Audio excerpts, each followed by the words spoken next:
This seed will give you a plethora of locations to find ancient debris. Similar to my 500 diamond seed, I spent hours upon hours in finding over 100 pieces of ancient debris.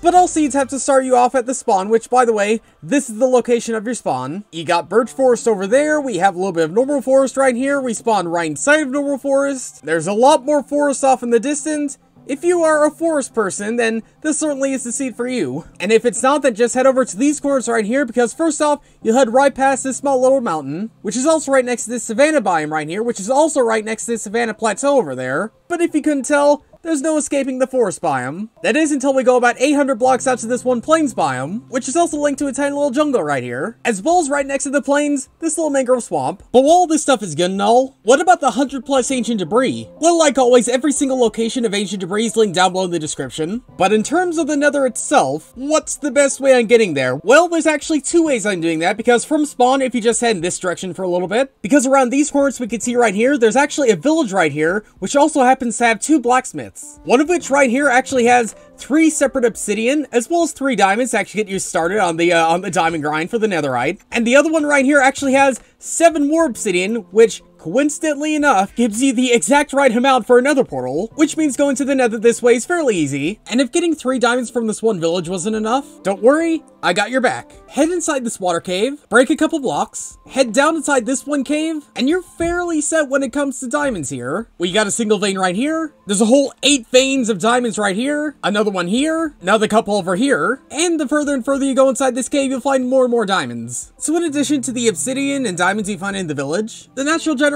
also has you covered. But in the case you don't get the 10 obsidian from those chests, there's actually a separate way in actually getting to the nether. Because from spawn, if you just set yourself down this one waterway for a little bit, then you'll eventually find yourself this one ruined portal with, coincidentally enough, quite a bit of lava. Plenty to actually make yourself another portal. And if you go to the nether through this way, then this is the spawn you'll expect to get. Relatively close off, but then again, quite a decent drop into quite a bit of lava. And if you actually go mine the ancient debris in the order I found it, then you would notice that I kind of go all over the place a little bit. But for whatever reason, you don't believe the fact that I actually found the 100 ancient debris, then let's actually show you a few coordinates. The first one I found is just located right here. Just up here, there's actually a 3 vein of ancient debris we can see right around here. And I could keep going on and on and on, show you every single location, but I think those 2 locations are proof enough that I found the whole 100 plus ancient debris. Also, with some exceptions, I really only focused on finding the 2 or more ancient debris veins, which does mean there is a lot more ancient debris to find in this area, such as this single vein I just happened to stumble across right here. But even with the ones I didn't mark down below in the description, still,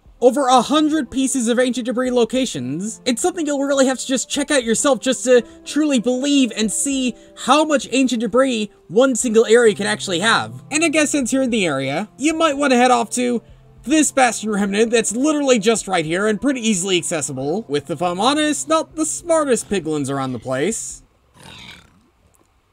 Oh, so sad. But if you're looking for more of a challenge from a bastion remnant, then I recommend just heading off in this direction, because you'll find yourself another one just hitting itself right here. And I guess since you're in the area, you might as well pop off over in this direction over here, because there's a little bit of magma, a little bit of obsidian, which only could mean another ruined portal right here. Okay, to be fair, it's gonna be really tricky for you to excavate this thing, but in the case that you do want a challenge, that is totally here. But if you want to at least cut out the challenge for you getting to the bastions and the ruined portals, because there's a pretty simple solution to that, because this is our nether spawn, and just head off in this direction instead, which has a whole bunch of firm ground, as well as easy access to the top of the first bastion we went to. The other bastion and ruined portal, it's a little bit hard to get to, especially since the ground just cuts off right here. But something that's not cut off and hard to get to, the end of this video. Thanks for watching, and I'll see you all later.